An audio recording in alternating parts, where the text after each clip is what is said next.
Assalamualaikum warahmatullahi wabarakatuh. Nama saya Suharpiani, NIM 1931041079.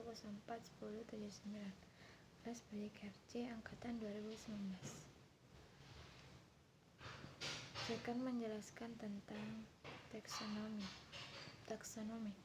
Taksonomi adalah ilmu pengelompokan suatu hal berdasarkan hal tertentu. Awalnya, taksonomi hanya mengacu pada kategorisasi makhluk hidup.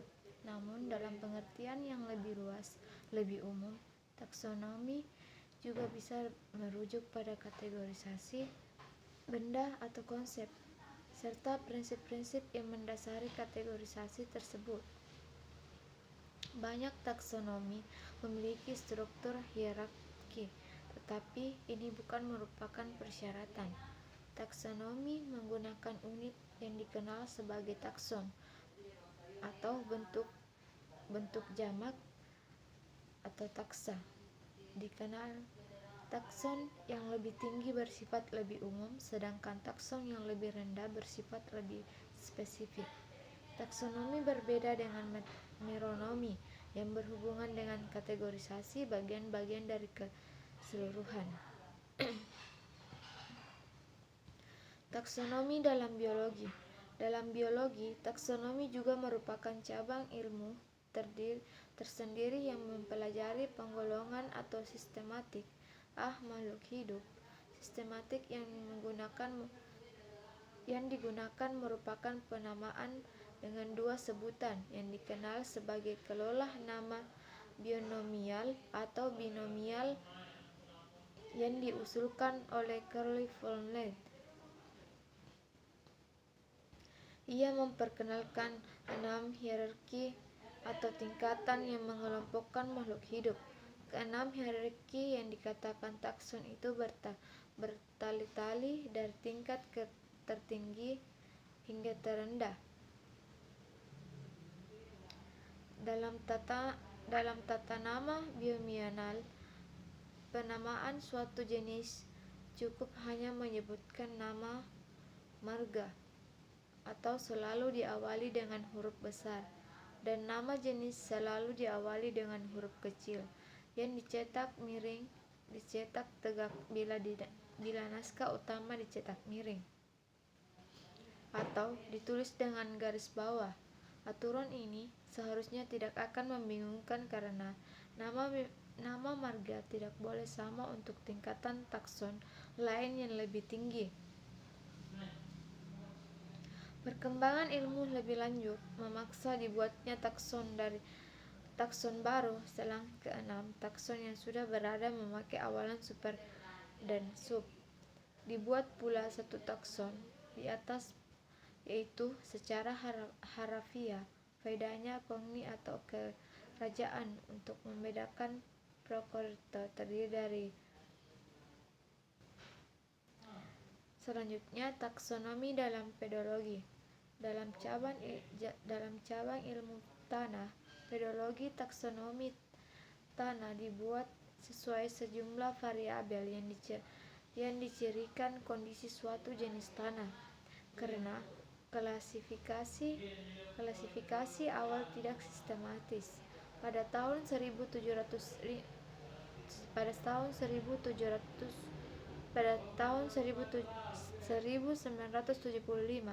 tim dari Soil Survey Staff dari Departemen Pertanian Amerika Serikat penerbitan suatu kesepakatan dalam taksonomi tanah.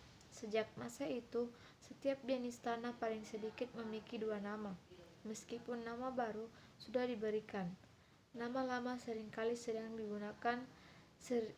digunakan karena aturan dari Soil Survey Staff dianggap terlalu rinci. Selanjutnya, taksonomi dalam pendidikan. Dalam pendidikan, taksonomi dibuat untuk mengklasifikasikan sasaran pendidikan. Dalam hal ini, sasaran pendidikan dijadikan beberapa domain, yaitu kognitif, afektif, dan psikomotor. Dari setiap ranah tersebut dibagi kembali dijadikan beberapa kategori dan subkategori yang berurutan secara hierarkis atau bertingkat. mulai dari tingkah laku yang sederhana hingga tingkah laku yang paling kompleks. Tingkah laku dalam setiap tingkat diasumsikan menyertai juga tingkah laku dari tingkat yang lebih rendah. Taksonomi ini pertama kali disusun oleh Benjamin S. Bloom dan kawan-kawan pada tahun 1956, sehingga sering pula dikata sebagai taksonomi Bloom. Sejarah penentuan nama suatu takson sangat tergantung kepada berbagai bukti yang digunakan. Karakteristik morfologi merupakan salah satu bukti yang dapat dan sering digunakan dalam penentuan suatu takson, karena dengan pertelaan karakter morfologi dapat dideskripsikan persamaan dan perbedaan dari suatu takson, sehingga dapat dikaji apakah suatu takson sudah benar penempatan posisinya secara sistematika, penamaan, atau harus dimasukkan ke dalam takson lain, seperti penelitian yang telah dilakukan oleh Wong Oing tentang penempatan posisi sistematik genus Meteoriale. Persamaan dan perbedaan karakter morfologi ini dapat diberikan nilai dan dibandingkan sehingga akan lebih terlihat perbedaan dan persamaannya. Karakter ini disebut dengan taksonomi numerik. Taksonomi numerik dapat mempelajari jauh dekat hubungan kekerabatan antar jenis tumbuhan yang berdasarkan pada persamaan karakter yang ada dengan pembandingan setiap karakter tanpa memperhatikan sejarah keturunan dari masing-masing takson. Jenis-jenis Arundina terbesar di daerah Ceylon, Indo Utara, Cina Selatan, Malaysia, dan semua kepulauan Pasifik. Arunia hanya terdiri dari 8 jenis, semuanya merupakan anggrek tanah, dan sampai saat ini hanya 3 jenis diantaranya yang ditemukan di Sumatera. Sedangkan Redley menyatakan bahwa genus Arunia terdiri dari 3 jenis, yaitu Arundia graminifolia yang mempunyai bunga besar warna pink, petal ovatus.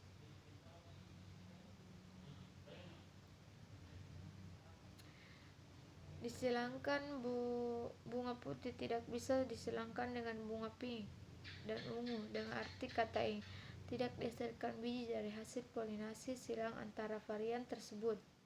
Berdasarkan hal ini, kemungkinan varian mungkin putih merupakan takson yang berbeda dengan varian bunga pink dengan ungu. Dari uraian tersebut, maka perlu dilakukan penelitian tentang evaluasi situasi 3 varian anggrek bumbu dengan menggunakan karakteristik morfologi termasuk karakter polen yang dianalisis secara numerik.